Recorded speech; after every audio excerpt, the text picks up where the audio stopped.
Eu comecei de baixo, eu comecei trabalhando numa indústria automotiva na década de 80 e naquela época tudo era muito difícil. Faculdade, só existia faculdade à noite de engenharia para quem trabalhava, né, que tem que tirar o pagamento da faculdade do seu trabalho. Hoje em dia a gente chama de patrocínio e naquela época a gente não tinha patrocínio. E eu fui estudar em Mogi das Cruzes, eu trabalhava em São Bernardo do Campo, berço da indústria automotiva no Brasil, e tinha a minha residência no Tatuapé. Então eu acordava muito cedo, ia para a fábrica, trabalhava até mais ou menos umas 4, 5 horas da tarde e pegava um ônibus que ia para Mogi das Cruzes para poder assistir a aula até quase 10 horas da noite e voltar de trem para casa. Então você imagina que não foi fácil. Olá pessoal, bem-vindos a mais um episódio do Eleve Podcast. E hoje eu tenho como convidado aqui uma pessoa muito especial. Ele é especialista em vendas, em negociações e tem a sua carreira totalmente pautada nessa habilidade, que é o Ricardo Schalck, um grande amigo. Ricardo, seja muito bem-vindo ao nosso podcast. Ô Alexandre, muito obrigado, é um prazer estar aqui com vocês. Realmente, falar sobre negociação, sobre o mundo corporativo é sempre uma oportunidade muito legal. Muito obrigado e eu tenho certeza que nós vamos ter uma excelente noite para discutir o business to business e como negociar no business to business, o que é muito importante. Muito bom, será um privilégio, uma aula para nós hoje, tenho certeza. Ricardo, só uma dúvida, né? O sobrenome Schalck, qual é a origem dele? Verdade, todo mundo pergunta, não é só você. A verdade é que o sobrenome Schalck, ele é a junção de duas famílias, né, para o ano de 1275. Eu não era nascido ainda nessa época, já faz muito tempo, e vem da Suíça. O pessoal ainda pensa que é libanês, associa o fato da negociação com os libaneses que gostam de negociar, mas vem da Suíça, uma cidadezinha muito bonita na Suíça, que eu recomendo para quem puder visitar. Fica em Schaffhausen, norte da Suíça, quase na fronteira, quase dentro da Alemanha, e a minha família era uma família de fabricantes de sinos. Você vê que curioso, já eram metalurgistas lá há muitos anos atrás. Então, família Schalck, uma família suíça. No Brasil não tem tanta gente, a gente consegue até mapear, são cerca de 200 pessoas da família Schalck no Brasil. Olha que interessante. Ricardo, você pode compartilhar com a gente a sua carreira profissional, como começou, as suas experiências, para o nosso público conhecer? Claro. Eu comecei de baixo, eu comecei trabalhando numa indústria automotiva na década de 80 e naquela época tudo era muito difícil. Faculdade, só existia faculdade à noite de engenharia para quem trabalhava, né, que tem que tirar o pagamento da faculdade do seu trabalho. Hoje em dia a gente chama de patrocínio e naquela época a gente não tinha patrocínio. E eu fui estudar em Mogi das Cruzes, eu trabalhava em São Bernardo do Campo, berço da indústria automotiva no Brasil, e tinha a minha residência no Tatuapé. Então eu acordava muito cedo, ia para a fábrica, trabalhava até mais ou menos umas 4, 5 horas da tarde e pegava um ônibus que ia para Mogi das Cruzes para poder assistir a aula até quase 10 horas da noite e voltar de trem para casa. Então você imagina que não foi fácil. Com certeza. Mas foi bacana pelo aspecto de adquirir conhecimento. Eu acho que quando a gente sofre, a dor traz o crescimento, porque você quer sair daquilo. Eu queria deixar de ser horista para ser mensalista, para parar de acordar às 5 horas da manhã. Então você se esforça mais para aquilo e apesar de estar sofrendo ali, de estar, a gente brinca muito, pastar, mas apesar de estar pastando, a gente está crescendo e está aprendendo e você se dedica mais para aquilo. Então foi muito bacana. E seguindo, eu fui para... A gente trabalhava bastante, né? Mas nos idos de 1993, o meu chefe falou para mim, por que você não vai para a área comercial? Você enrola todo mundo aqui na fábrica, vai enrolar o pessoal em vendas e vai vender, que aí você vai ganhar alguma coisa. E foi quando eu fui para a área de vendas. Então, eu vim para o Rio de Janeiro, em 1993, para ser o gerente regional de vendas de uma empresa montadora também. E ali eu fiquei por alguns anos. Em 99, eu voltei para São Paulo, voltei a trabalhar em São Paulo, e depois fui convidado para gerenciar a área comercial de uma indústria que fornecia peças, no caso motores diesel. Eu acabei fazendo especialização em motores diesel, me desenvolvi muito nessa área e, ao mesmo tempo, me especializando na área de negociação. E o business to business, ele é desenvolvido por empresas grandes. Quando a gente fala negócios para negócios, você tem que imaginar que são empresas grandes vendendo para empresas grandes. Então, tem que ter uma capacidade de interpretação, uma capacidade de simpatia e empatia pela empresa muito grande. E cresci, graças a Deus, com isso. E hoje já se vão aí alguma coisa perto de 40 anos na indústria automotiva. Nossa, muito tempo, muita experiência. Tempo. Muita experiência. E é muito gratificante, porque é tudo feito com muito amor, com dedicação. E é o que eu falo sempre, até na vendas business to business, se você não tiver disciplina, dedicação, foco, você não dura. E é em qualquer negócio, seja nas vendas, seja na engenharia, seja no seu negócio próprio, ele não anda sozinho. E, infelizmente, a realidade, o dia, o hoje, o agora, ele é implacável. E se você não for dedicado, ele vai te atropelar e você vai ficar para trás. E ninguém pode querer ficar para trás. Você tem que ter amor ao teu negócio para que ele cresça. Muito legal, isso. Muito bom. E você também é professor. Isso, eu também fui professor meio que por um acaso do destino. Paralelamente à indústria automotiva, eu sempre tive interesse muito grande por proteção contra incêndio. E é uma área que no Brasil ela nunca se desenvolveu muito. Hoje em dia está se desenvolvendo um pouco mais. E eu tive a felicidade de ter um irmão que sempre atuou nessa área. E eu, desde pequeno, esse meu irmão é bem mais velho do que eu sempre acompanhei ele, indo em fábricas, ver instalações, fazendo projetos juntos. E gostei muito disso. E numa determinada data, um amigo nosso, ele não pôde dar uma aula, que era justamente dessa matéria, e me convidou, falou, será que você pode dar aula no meu lugar? Isso foi na Faculdade São Judas, naquela época. E o pessoal gostou muito da aula, que eu preparei uma aula muito bem preparada e acabei ficando por 10 anos, só que aí na FEI. E fiquei dando aula na pós-graduação na FEI, no curso de Engenharia de Segurança no Trabalho. Olha que legal. Por 10 anos sendo dono da cadeira de proteção contra incêndio e explosões. A FEI em qual cidade ali, né? Em São Bernardo do Campo. São Bernardo do Campo. A FEI tem fica na cidade de São Bernardo do Campo, mas a pós-graduação é em São Paulo. Em São Paulo, capital mesmo. Capital. Então era fácil para ministrar as aulas à noite. E quanto tempo ali ministrando aulas? 10 anos. 10 anos? Foi bastante tempo. Muito tempo. Que bom, né? Muito bom. E para mim, né, a gente está falando aqui um pouco, é um privilégio, né, poder estar com você aqui, e você é uma referência para nós no que diz respeito à negociação. Certo. E a gente te fez o convite, você prontamente aceitou, muito obrigado mais uma vez. Um prazer. E a gente vai começar a explorar aqui algumas perguntas, né, que a gente tem algumas dúvidas, o nosso público também tem. Claro. E negociação é importante para tudo, né? Tudo na nossa vida remete à negociação. Eu costumo dizer que a gente nasce negociando o peito da mãe. Verdade. Verdade. Isso aí. E a gente vai falar no primeiro bloco sobre funil de vendas, B2B.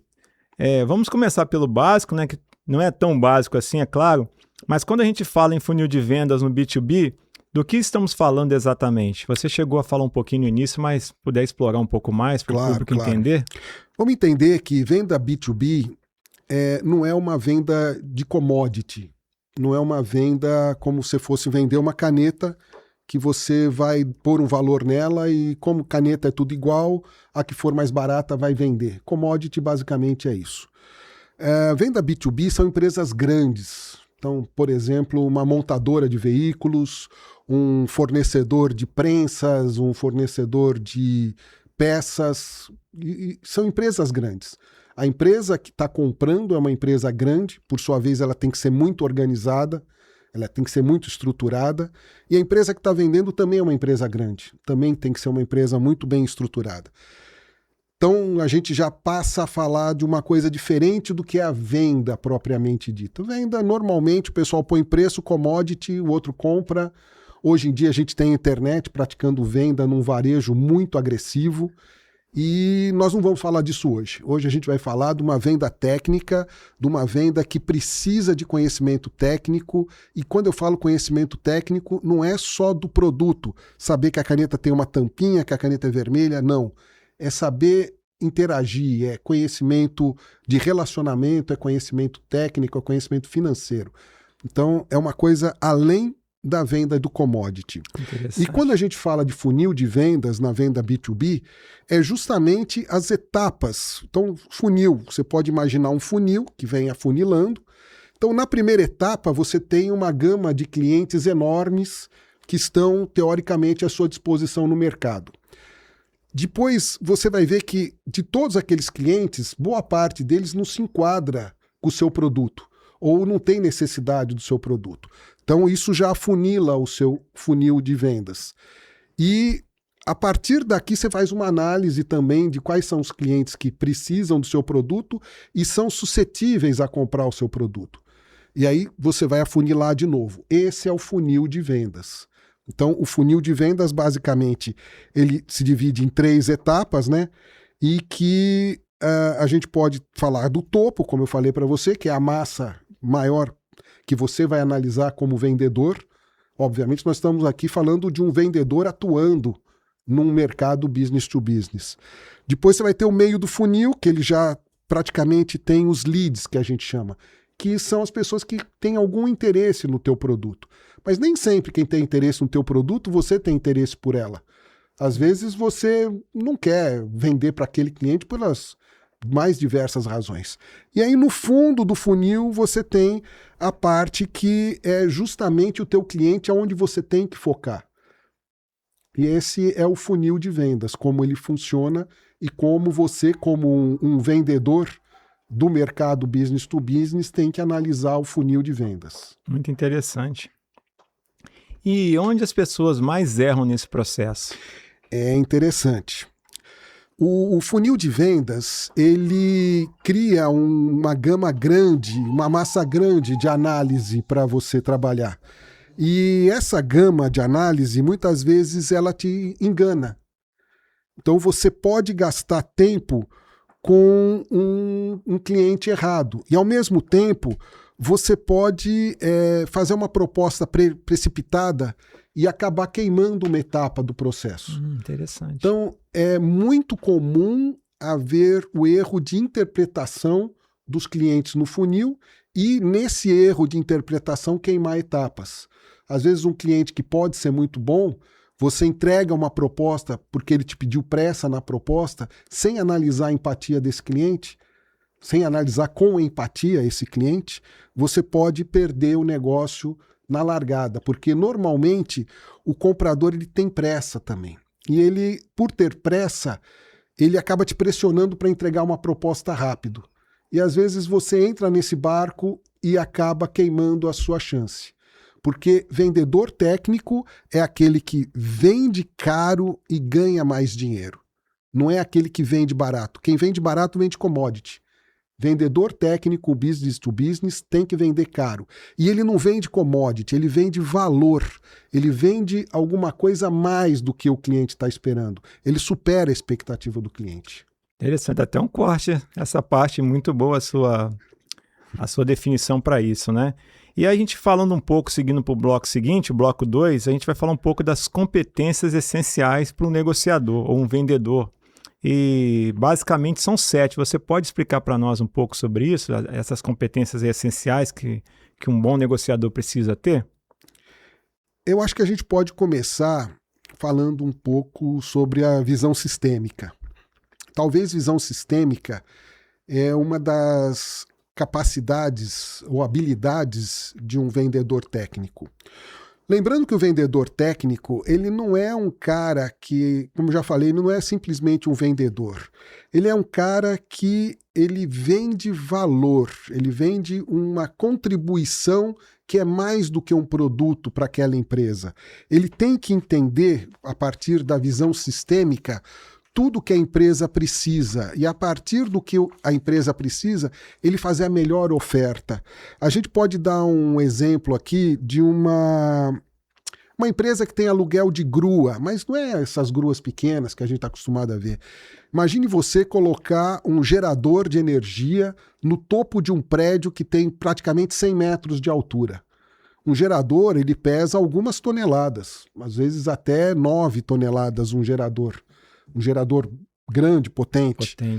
Você erguer um gerador potente no meio da cidade, um prédio de 100 metros de altura, você pode imaginar que não é um prédio qualquer. Tem o seu luxo, tem a sua capacidade toda. E você erguer uma 9 toneladas a 100 metros de altura para depositar ele com carinho em cima de um prédio, não é uma coisa para qualquer um. Então, o comprador que vai comprar isso, ele está comprando dentro de uma empresa grande. A gerenciadora daquele prédio não é uma empresa da esquina ali, ela é uma empresa grande, tem toda uma estrutura. Já a empresa que compra um guindaste para lançar 9 toneladas a 100 metros de altura é uma empresa grande também. Então, isso é o business to business, são empresas grandes negociando. Então, quando a gente fala de visão sistêmica, é o vendedor que vai vender o serviço da grua, procurar o comprador, e não só o comprador, procurar também as outras pessoas que estão envolvidas no processo. Os engenheiros que vão trabalhar naquela grua, o pessoal que vai suportar a base onde vai ser colocado, toda a infraestrutura que vai receber aquilo. Se fosse um commodity, tá bom, eu ergo esse gerador por R$3.000. Aí você vai falar, olha, eu vou lá, vou te fazer um transporte do gerador com uma equipe de segurança no trabalho própria, a minha equipe vai trazer os equipamentos de segurança adequados, eu vou fazer a sinalização da rua para você, vou negociar com a empresa de tráfego da cidade para que você não tenha problema de trânsito na época, nós vamos ver o melhor horário, eu vou te oferecer um horário alternativo de madrugada para que não ocorra problema, ou seja, você não está simplesmente erguendo uma carga a 100 metros de altura com 9 toneladas. Você está vendendo uma solução para ele. Completa. O comprador ele vai se sentir encantado. Falou, puxa, eu não tinha nem pensado no trânsito. Entenda, isso é só um exemplo, mas é uma forma de você mostrar que a visão sistêmica ela é talvez uma das principais características do vendedor técnico. E o vendedor técnico tem que entender também o que a empresa dele pode oferecer. Ele tem que ter uma empresa, um suporte grande por trás. Porque quando ele vai oferecer aquilo, a visão sistêmica não é só do cliente, é uma visão sistêmica também da empresa dele. Muito interessante. E qual uma outra competência, na sua visão, aí, essencial, né, dentro dessas 7 que a gente vai conversar aqui, que seria logo após a visão sistêmica? Eu acho que, além da visão sistêmica, é muito importante também haver um objetivo estratégico. Então, quando a gente fala de visão sistêmica, a gente ainda está falando da preparação da venda, de como ele vai, mas ter o objetivo estratégico de buscar exatamente o negócio que ele quer fazer. Como é que eu vou te explicar isso? Voltando para o nosso exemplo do transporte. Ele conhece quanto que os principais players do mercado estão praticando. Ele sabe quanto que é o custo dele. Então, ele tem a informação de quantos players estão fazendo, quanto é o custo dele. Dentro do objetivo estratégico, ele vai ter que traçar uma margem boa para ele. Então, por exemplo, o camarada lá estava fazendo por R$3.000. Só ia erguer o material. Ele vai falar, olha, o meu preço é 7. É mais que o dobro. Só que ele está dando uma solução para o cara. Ele tem que demonstrar de uma forma que ele consegue fazer por 3, mas ele vai vender por 7. E é justamente nesse objetivo estratégico que ele vai se basear para trazer o retorno para a empresa dele. Porque, vamos ser sinceros, Alexandre, o vendedor técnico, o principal objetivo dele é trazer lucro para a empresa. Infelizmente, a gente está no mundo capitalista, a gente vive do lucro. E se não tiver lucro, a empresa não cresce. Ele não vai comprar outro guindaste para o ano que vem se a empresa dele estiver dando prejuízo. Ele não vai empregar mais gente na empresa dele se ele não estiver ganhando dinheiro com aquilo. Gerando valor. Gerando valor. E ele não pode, quando a gente fala gerar valor, de novo, você está vendendo valor para o teu cliente e você está gerando valor para a tua empresa. É o ganha-ganha, os dois lados ganham, né? É difícil de vender isso, porque o vendedor que está acostumado a comprar commodity, ele acha que ele só vai ganhar quando ele comprar preço. Por isso, a estratégia do vendedor técnico é tão importante. Por isso, a venda técnica é tão importante. Por isso, o business to business exige tanto dele. Por isso que ele tem que ser um bom vendedor. Muito interessante, né? E a gente fala que o preço acaba deixando de ser o centro da conversa. Sim, o preço sempre vai ser importante. Obviamente que o órgão mais sensível do homem é o bolso. Isso é verdade. Então, ele precisa ter uma condição competitiva, vamos chamar assim. Mas, de novo, a gente não está vendendo um produto, a gente não está vendendo um commodity. A gente está vendendo valor. Então, mais do que o preço, como a gente falou agora há pouco, o valor é muito importante.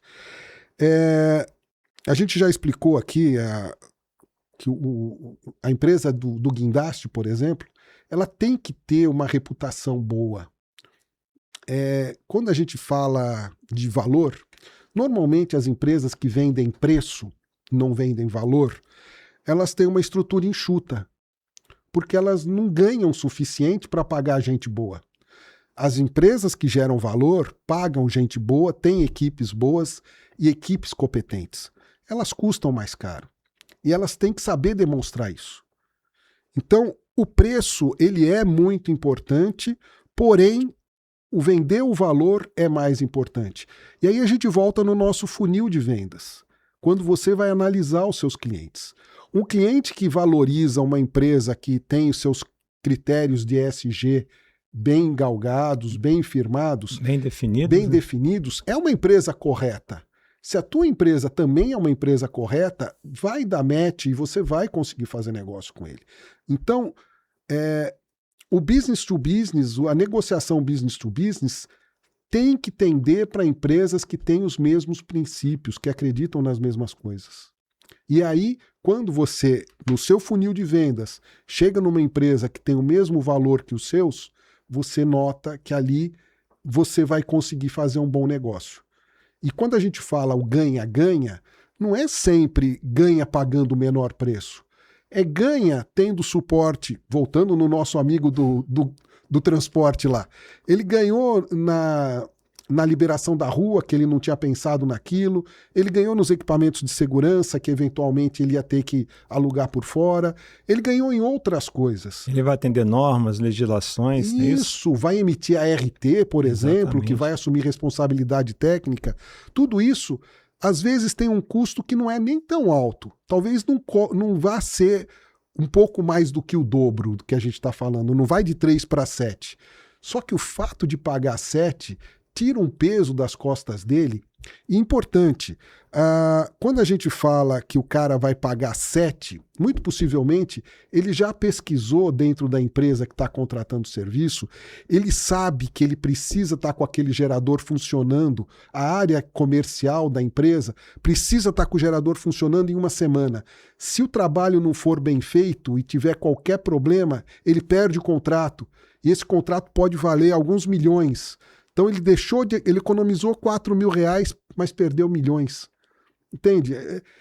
Tudo isso vai da empatia que o vendedor técnico tem com a empresa que está comprando o serviço.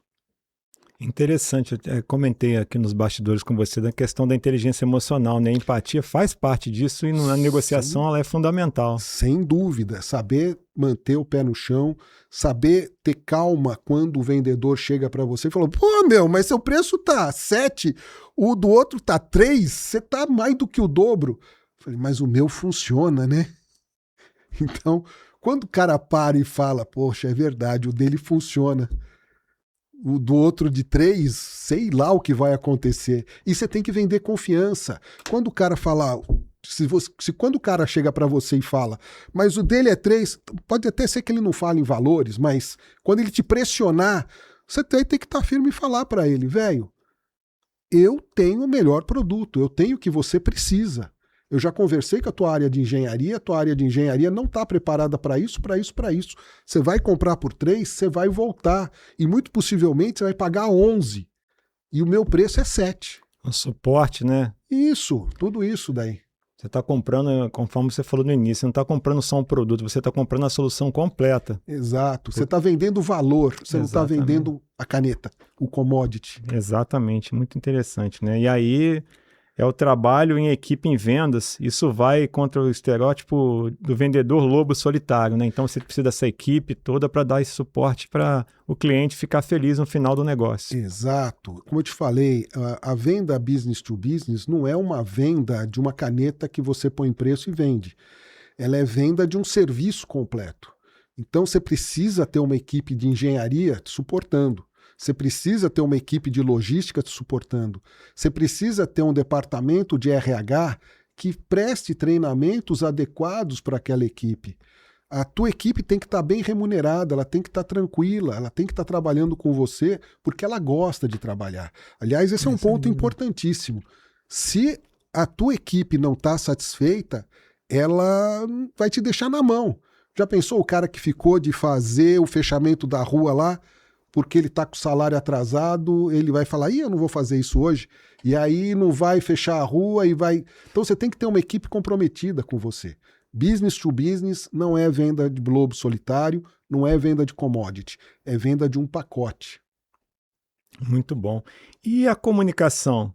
A gente está falando um pouco aqui, né? Não é só falar bem. O que é então a comunicação no negócio, né? Na negociação, numa venda? É muito importante. A comunicação ela é fundamental.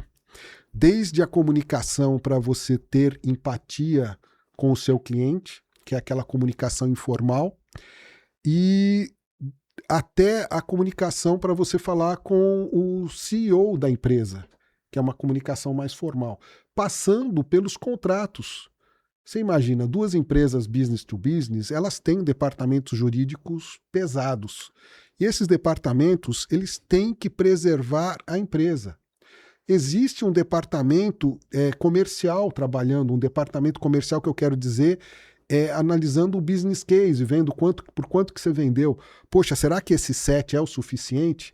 Montar um business case para você, te suportando nisso. E, obviamente, quando você vai fechar o negócio, com cada uma das áreas, você vai ter que ter a comunicação correta. E o engenheiro de vendas ou o negociador aqui que está fazendo o business to business, ele tem que estar orquestrando tudo isso. Ou seja, o jeito correto de trabalhar com o pessoal do jurídico, o jeito correto de trabalhar com o pessoal da engenharia, o jeito correto de trabalhar com o pessoal da operação e tá sempre com a equipe no background dele, nas costas ali. Então, quando ele vai falar com o time de engenharia do cliente, ele leva o time de engenharia da sua empresa. Quando ele vai falar com o time do jurídico, ele leva o time do jurídico. Muito possivelmente é uma pessoa, 2 pessoas. Só que ele, o negociador, ele conhece superficialmente todo o processo. Na hora de entrar no detalhe, ele traz o seu camisa 10. E aí o camisa 10 é que vai fazer o gol junto com ele. Ou seja, a equipe ganha junto. Não é ele que é o lobo solitário que fechou a venda. Ele levou a equipe de engenharia, ele levou a equipe de jurídico, ele levou a equipe do pós-venda, que vai estar junto com ele também, e a equipe convenceu o cliente de fechar o negócio. E tem um staff por trás, né, para dar o suporte necessário. Sem dúvida, ele tem um staff por trás, ele tem a alta cúpula da empresa por trás dele, e quando ele toma uma decisão na frente do cliente, ele sabe que ele tem um gerente, um diretor, um presidente que vai suportar o que foi a palavra dele. Muito interessante, a gente falou aqui da inteligência emocional, né? A gente está falando agora também de soft skills, que é você ser um bom comunicador, saber o que falar, com quem falar, né? De acordo com o nível. Isso aí é muito interessante, faz parte, né? O negócio, da venda e tudo, né? Tem todas essas habilidades que o bom negociador precisa ter. Sem dúvida, sem dúvida. Muito legal, né? E a criatividade em vendas, como isso se manifesta na prática? É muito importante, porque não tem improviso, não sai fazendo tudo de qualquer jeito. Você imagina, o cliente está comprando um produto complexo, normalmente são produtos caros, envolve muito dinheiro, e ele não pode ter uma proposta feita em papel de pão. Ele precisa ter uma proposta estruturada. Normalmente a gente fala que a criatividade vai até o ponto que você consegue manusear, vamos dizer, manobrar aquele processo. Então, às vezes, a criatividade vem de entender as dores do cliente. A gente estava falando agora há pouco da nossa grua. Eu estou usando essa grua como exemplo, mas ela ajuda muito a exemplificar o processo de vendas. A gente sabe que precisa erguer o gerador, precisa subir uma altura grande, mas eventualmente o comprador ele não tem todas as informações. Ele só sabe que precisa erguer. Então você muitas vezes avalia soluções que já foram implementadas para outros clientes. Isso gera criatividade. Então você com experiência sabe que para um outro cliente você não ergueu um gerador, mas você ergueu uma peça pesada para uma indústria, para alguma coisa. E que aquilo funcionou, deu certo. Então, usando a sua experiência, você vai fazer a criatividade no processo do cliente. Ou seja, a criatividade vai ser fruto da experiência do vendedor. E é aí que reside o cuidado. E não só a criatividade, mas também a questão de educação, dele saber como conduzir. E não dá. A criatividade ela tem que ser um negócio bem negociado. Você não pode entregar a tua criatividade, a tua experiência, talvez na primeira negociação. Sim. Guarda alguma coisa na manga e vai soltando aos poucos. Ou seja, a criatividade também tem que ser negociada. Muito legal, muito interessante essa parte. E o planejamento orientado, né, a resultados? Fecha a lista. Tem alguma ferramenta que você usa para isso? Olha, a ferramenta voltada a resultado, ela é muito ligada a como você vai conduzir a tua negociação e como que está o seu cliente. O resultado, como eu já falei, vai ser o que você vai ter de margem, o que você vai ter de lucro naquela operação. Nem sempre você vai ter lucro. Às vezes, pode até ser que você faça um negócio perdendo dinheiro para pensar no seu próximo negócio. Então, esse cliente está te contratando, vamos colocar um exemplo aqui. Ele precisava colocar um gerador menorzinho num prédio pequeno do lado. Você ainda não teve o negócio com ele, foi antes de fechar o negócio do gerador grande. Uhum. E ele te falou, olha, eu preciso fazer esse negócio, preciso resolver desse jeito e o teu concorrente está fazendo por R$1.000. Você sabe que R$1.000 não vai pagar nem a hora da tua grua. Então você vai perder dinheiro naquilo. Mas você já sabe, você já prospectou que daqui a um mês ele vai precisar levantar um de 9 toneladas. E se ele for seguir a mesma regra, você vai quebrar a cara. Então, você fala, tá bom, eu faço esse por R$1.000 para você e além disso eu vou te oferecer isso, isso e isso. Eu vou fechar a rua e tal. Ele vai ver que você foi proativo e fechou aquele negócio com ele. Então, existem ferramentas que a gente pode, na qualidade mesmo, que é a tua área, você sabe, o SWOT, o Brainstorm, a matriz de GUT, que é você poder analisar a urgência, qual a complexidade do trabalho, como que aquilo vai ser feito. Então, você tendo em vista tudo isso, a pessoa da área de vendas faz quase que intuitivamente o fechamento do negócio. ele sabe que ele vai ter uma outra oportunidade, que ele vai poder ganhar R$4.000. Então ele fazer aquela por 1.000, ele talvez perca uns R$500, perde um pouquinho, mas quando ele ganhar os 4.000 na outra negociação, isso sim vai trazer o retorno para ele. Então, quando a gente fala de planejamento orientado a resultado, é às vezes perder para ganhar muito na próxima. Você vai reter o seu cliente. Também, e reter o cliente. No business to business é fundamental reter o cliente. Você sabe que reter um cliente sai muito mais barato do que você ter um cliente novo. Prospectar um novo, né? Até você imagina, esse teu funil, ele possivelmente, dependendo da complexidade da tua empresa, vai te apontar talvez 5, 6 clientes, pouca gente. E você vai ter que ter capacidade de conduzir esses 5 clientes da melhor maneira possível.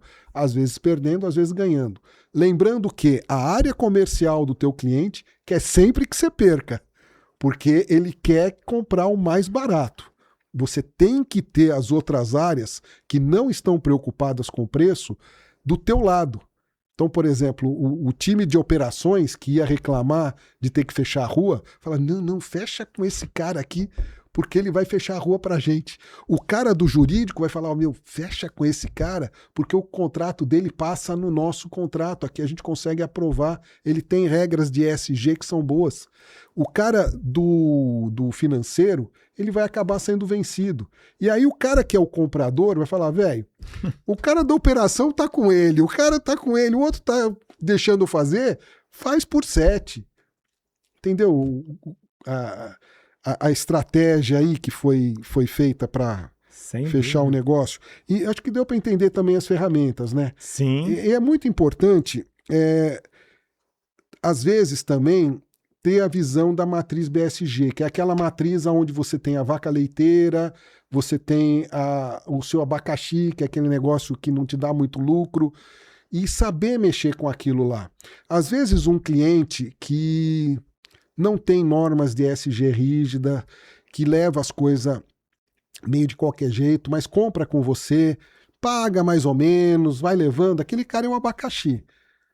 Muito possivelmente ele não vai virar sua vaca leiteira, mas ele ajuda a pagar as contas. Opa. Então você mantém ele no teu quadro. Então tudo isso está dentro da forma estratégica de você conduzir o seu negócio. Muito legal. Essas ferramentas são importantíssimas, então, para tomar decisão, para você montar toda a sua estratégia para fechar um negócio e dar andamento nele até entregar o produto pronto, né? Exatamente. Aquela solução totalmente pronta para o cliente.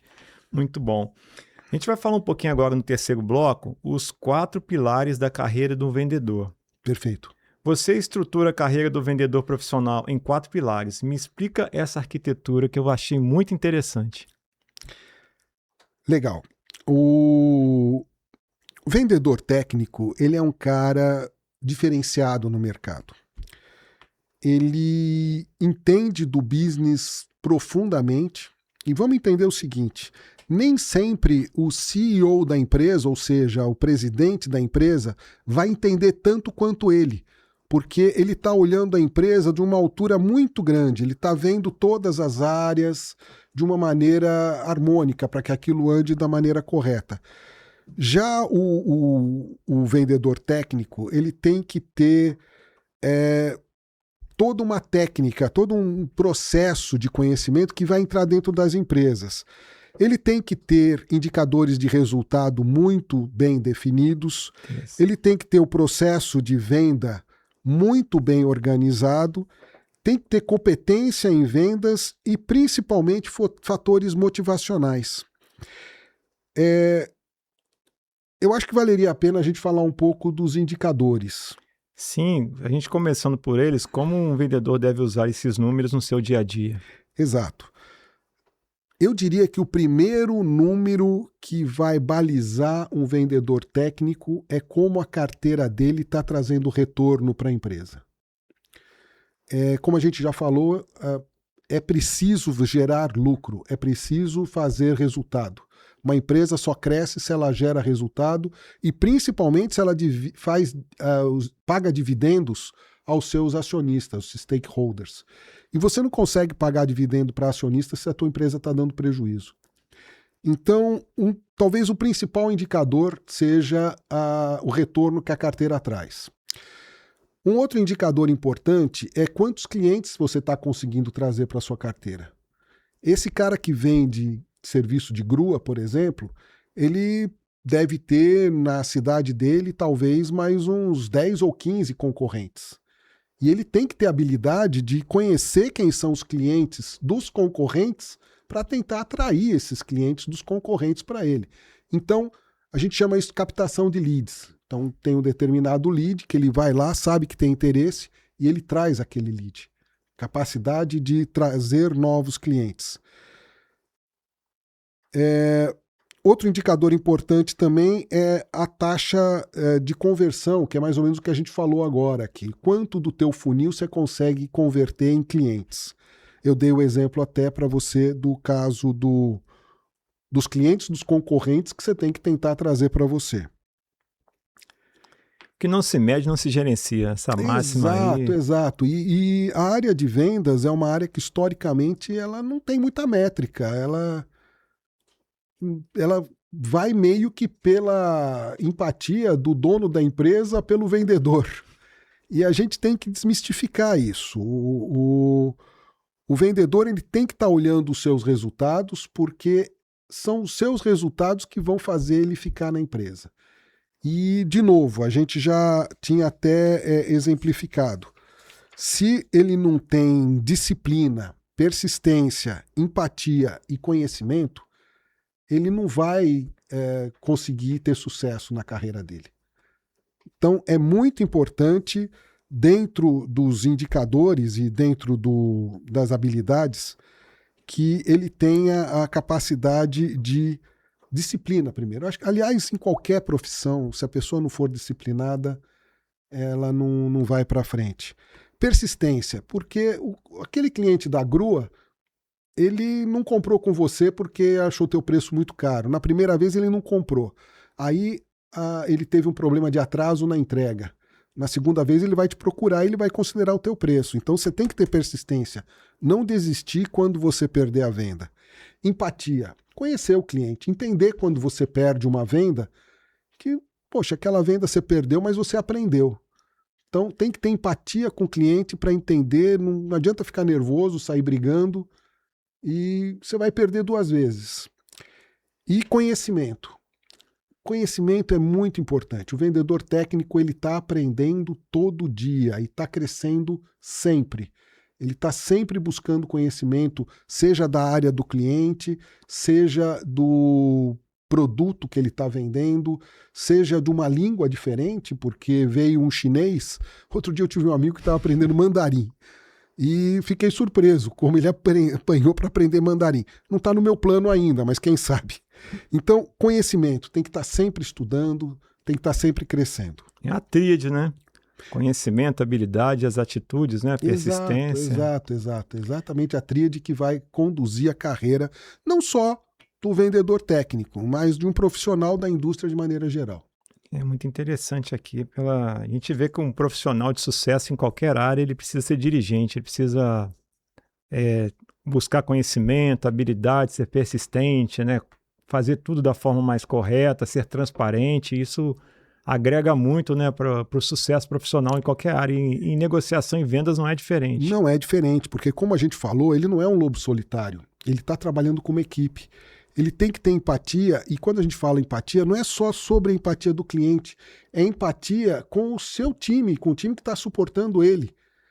O cara não vai poder ir hoje porque a mulher dele está passando mal. Poxa, legal. Não vou poder entregar a tua cotação hoje porque a esposa de um amigo meu passou mal aqui. Não vai falar desse jeito, mas é um exemplo. Ele foi empático, talvez a empresa, o comprador vai entender aquilo, que por uma razão justa ele não entregou a cotação naquele dia. Certo. E a motivação é um tema delicado em gestão de vendas. Como você enxerga isso? Muito importante.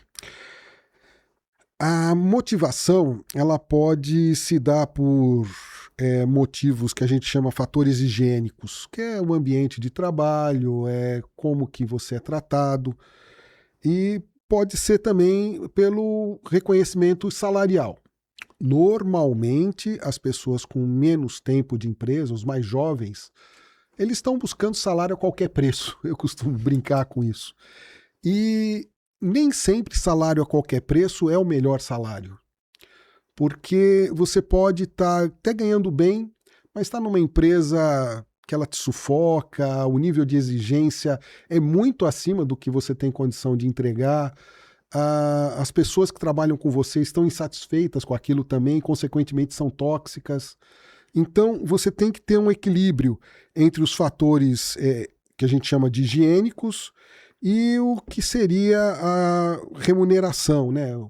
Quanto que aquilo está te rendendo de dinheiro. Eu acho que isso tem muito a ver também com o estágio de vida. A gente trata muito disso como life stage. Pessoas mais novas estão num life stage que a gente considera, por favor, chamar de menor não é menosprezar, mas eles estão com exigências menores, consequentemente o salário é muito importante para eles. Conforme o tempo vai passando, o life stage vai mudando, a pessoa vai amadurecendo e vai crescendo o seu life stage, ele está buscando mais qualidade de vida, então o salário começa a não ser tão importante. E é muito importante saber avaliar o life stage da pessoa com o que ele vai te entregar também.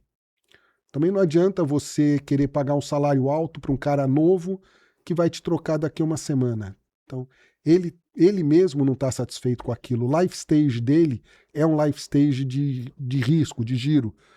A gente chama dos aventureiros. Sim. Então, é muito importante a gente entender que a motivação, conforme o life stage, vai ter uma importância diferente.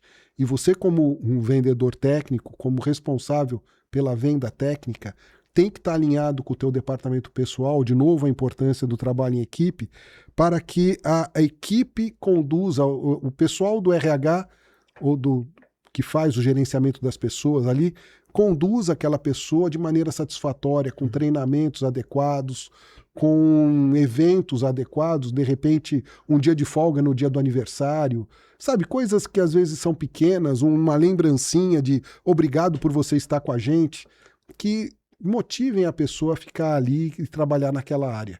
Então, basicamente, a motivação, na minha opinião, ela é muito relacionada ao life stage em que o seu funcionário está e saber atendê-lo da melhor maneira possível. Me parece que a pirâmide de Maslow se encaixa muito bem aqui nessa parte, né? Sim, sim. A pirâmide de Maslow ela vai explicar os pontos de remuneração, por exemplo, o bem-estar na empresa e etc.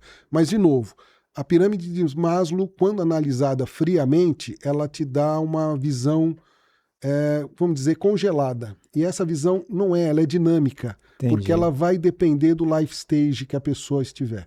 A fase da vida, né? Isso, profissional, carreira, pessoal, nisso vai contar muito, né? Exato. Se a pessoa é solteira, o funcionário é solteiro, está buscando dinheiro a qualquer custo, possivelmente na pirâmide de Maslow, a linha que fala a respeito de salário vai ser mais importante para ele.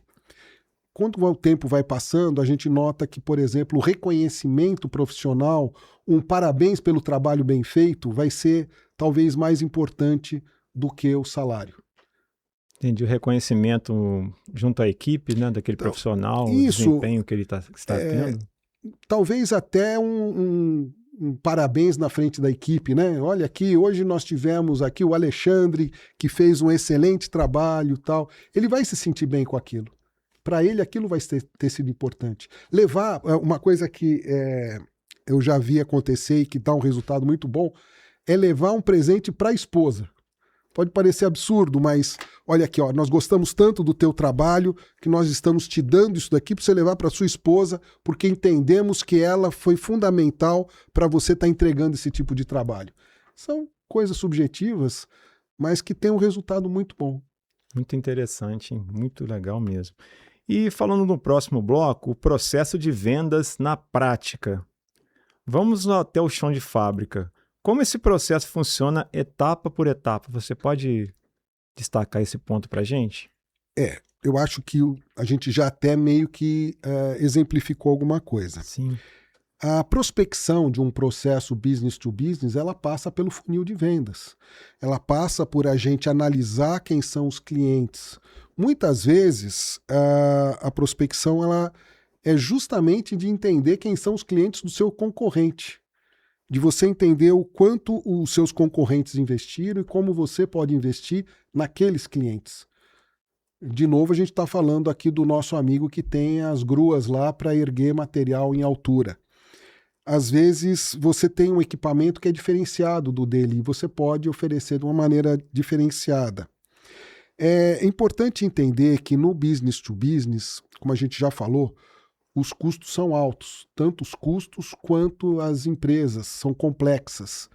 Então a gente tem que ter conhecimento de quem vai comprar, quem são os formadores de opinião e tentar atuar na qualidade da venda. Quando a gente fala qualidade, de novo, não é só atuar no comprador. No passado, a gente via muito que... eu não gosto nem de usar o termo, mas está muito em moda agora, de pagar propina para o comprador. E, às vezes, a corrupção levava a trabalho ruim. Isso no passado, hoje em dia não acontece quase. E... quando você compra pelo trabalho, você vai lá e vai vender a tua grua vai erguer o negócio por 7, só que você vai dar 4 para o comprador por fora. Isso não é uma estratégia, isso não é certo. Isso só vai acontecer 1, 2 vezes. Depois alguém vai descobrir, a imagem da tua empresa vai para o beleléu e você não vai conseguir vender para ninguém mais. Então, é uma qualidade de venda com honestidade, com critério e, de novo, trabalhando dentro da faixa de clientes que você definiu que vai trabalhar. Aqueles clientes que são clientes que compram preço e que compram com propina, não são os clientes com quem você vai trabalhar. Você vai trabalhar numa outra prateleira de clientes. Porque aqueles clientes que compram com propina também não vão durar. Uma hora aquilo cai, aquilo não dura para sempre. E muito possivelmente o trabalho que ele comprou por 7 e na verdade custou 3, 4 foi propina, ele não vai acontecer com a qualidade do trabalho que aconteceria por 7, realmente. Então é muito importante a gente fazer uma venda de qualidade, analisando a empresa e fazendo a coisa de maneira consciente. Quem vende, vende para vender sempre, não vende para vender uma vez. Sim, eu pude observar muito no seu trabalho a sua proximidade com o cliente. Você está sempre visitando o cliente, está sempre ali com ele, conhecendo as diversas áreas da empresa. E isso ajuda muito a fechar negócios. Sem dúvida, você tem que estar dentro do cliente. O cliente tem que sentir você como membro da família. Membro da família... Você sabe, você trabalha numa empresa em que você fica praticamente 8 horas lá dentro e só vai para casa para dormir. Certamente você convive mais com seus amigos de trabalho do que com a sua esposa, que é a pessoa com quem você escolheu para casar. Então, você é quase que família, você está junto com eles ali. E é isso que traz a empatia, é entender onde está a dor do cliente. Eu sei que eu preciso de alguém para fechar a rua, eu sei que eu preciso de equipamentos de segurança, mas você só vai descobrir isso se você estiver dentro do cliente. Não vai cair do céu a informação para você. E é justamente na companhia, na simpatia, no bate-papo, no, às vezes, ajudar com uma coisa mais simples. A gente estava comentando agora há pouco uma venda grande que eu participei, a minha empresa estava concorrendo, os nossos preços eram mais caros, e num dia, por causa dessa proximidade, um dos caras da empresa falou, olha, o presidente da empresa está com um problema que a mulher dele bateu o carro. Ele está lá apurado. Falei, não, mas eu empresto um carro para ela. Mas você vai emprestar um carro para ela? Falei, não, eu empresto. Eu vou colocar um carro à disposição dela, que ela pode usar o carro à vontade. A gente só vai fazer um contrato aqui, né, para formalizar, mas... o presidente da empresa não vai ficar com a esposa dele sem carro. A esposa do cara lembrava de mim todo dia que eu emprestei um carro para ela, que era melhor do que o carro que ela usava no dia a dia. Eu lembro na época era um carro com transmissão automática, isso há muitos anos atrás. E todo mundo, e o carro dela era um carro com câmbio manual. E a gente fechou o negócio por causa disso. Ou seja, talvez não tenha sido só isso. De novo, foi toda uma série de fatores. Mas o fato da gente ter criado uma empatia tão grande com eles ajudou muito a fechar o negócio. Eu tenho certeza que eu vendi os produtos naquela época mais caros do que o meu concorrente. Por uma coisa que não me custou nada, porque o carro era um carro da companhia, que eu já tinha o carro designado para mim. Ali você criou uma relação de confiança. Isso é muito importante para negócios duradouros, Exato, né? Contratos duradouros, exato. renovação de contratos. Isso é muito importante no meio, né? E a preparação, a gente está falando aqui das visitas que você fazia ao cliente, parece básico, mas eu imagino que seja muito mais complexo do que parece. Sem dúvida. Muito importante, Alexandre, que o vendedor técnico, a pessoa que está atuando na área de vendas técnicas, goste do que faz. Porque não é uma coisa simples, é uma coisa que às vezes ela é mal valorizada. O pessoal, no geral, as empresas acham que o vendedor é um cara que só tira pedido. Ele acha que a produção está saindo lá porque todo mundo gosta do produto dele. Mas o vendedor técnico ele tem uma atuação pesada, ele tem uma necessidade de estar dentro do cliente, de estar fazendo aquilo acontecer. E ele tem os sentimentos, e o reconhecimento dele é o fechamento do negócio. Ele fica muito contente com isso. Isso é importante. Eu me lembro que um dos meus primeiros trabalhos foi numa distribuidora de autopeças e eu visitava um grande cliente e visitava ele todos os meses. E ele ali não comprava. Acho que estava querendo pegar confiança. E depois de um certo tempo ele entendeu, né, que eu estava fazendo um bom trabalho ali. A partir daquela data ele começou a comprar e era o maior cliente que eu tinha. E aí, daquele tempo para frente, eu fazia vendas para ele todos os meses. E a venda que eu fazia para ele era maior do que todos os outros clientes que eu tinha. Olha só. Então, isso é muito importante. Essa relação de confiança. Foi da relação de confiança e da persistência que você teve de continuar visitando ele, continuar atendendo ele direitinho, né? Isso aí. Eu tive que descobrir até para qual time ele torcia. Eu estudei bastante o clube que ele era torcedor e, infelizmente, naquele ano o time dele foi campeão em cima do meu time, mas eu tive que ir lá parabenizá-lo. Tá certo. Levei um boné para ele do clube que ele torcia, era até o Fluminense, e ficou muito feliz. E daí para frente a gente criou uma relação muito boa de amizade. E enquanto eu trabalhei como vendedor ali, eu tinha a venda certa com aquele cliente. Então, você exemplificou exatamente o que eu estou falando. Obviamente, num ambiente talvez um pouco menor, mas é exatamente isso. Muito legal, né? E só a gente indo para o bloco final, né? Chegando no final desse bloco, eu quero te pedir algumas sínteses. Se você tivesse que dar conselhos para alguém que está começando em vendas, business to business, o que você poderia passar para essa pessoa de conhecimento? Bom, talvez a primeira coisa é estar sempre estudando, estar sempre entendendo. Nós estamos num mercado muito dinâmico. A informática, ela trouxe uma velocidade absurda para as mudanças.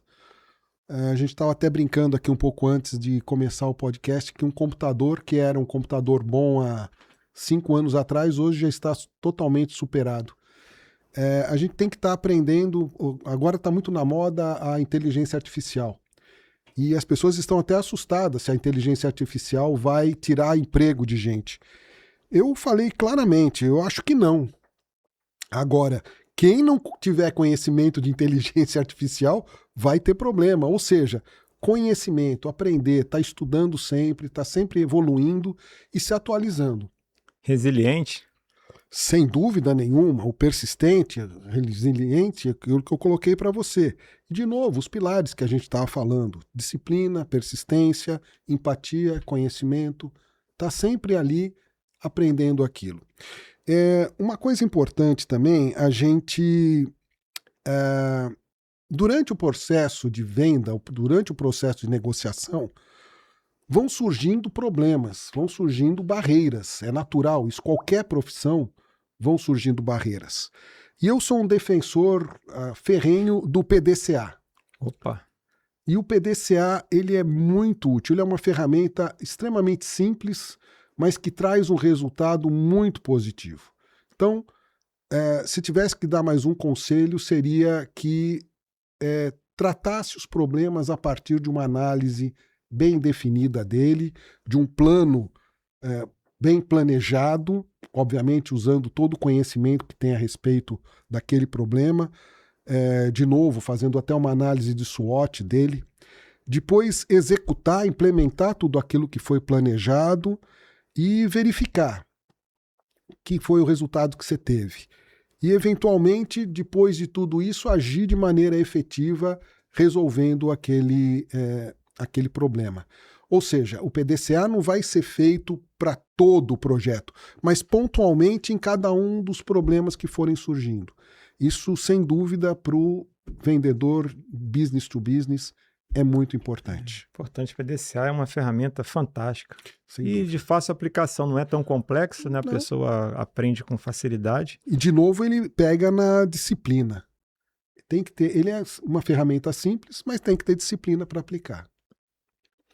E voltando um pouquinho aqui na parte de pós-venda, muita gente abandona esse campo. Aí eu gostaria que você falasse um pouco sobre isso, que foi feita a venda, foi fechado o negócio e o processo de pós-venda que você tem que suportar o seu cliente ali para que o seu produto ali tenha, né, uma vida útil grande e que ele fique satisfeito e não tenha problema no futuro. O que a gente pode falar sobre isso? Exatamente. Você sabe que o maior custo de um produto nem sempre é o produto, é o preço dele estar parado. Então, se você não tem um pós-venda forte e funcionando, vai sair mais caro do que o próprio produto. Quando você vende valor, não o produto, você está vendendo o pós-venda junto. Você tem que vender para o teu cliente que ele vai comprar uma solução, ele não está comprando um commodity, de novo. E quando a gente vende a solução, tem que ser a solução completa. Então, se aquele motor diesel parar, eu te garanto que eu vou estar te atendendo em 24 horas.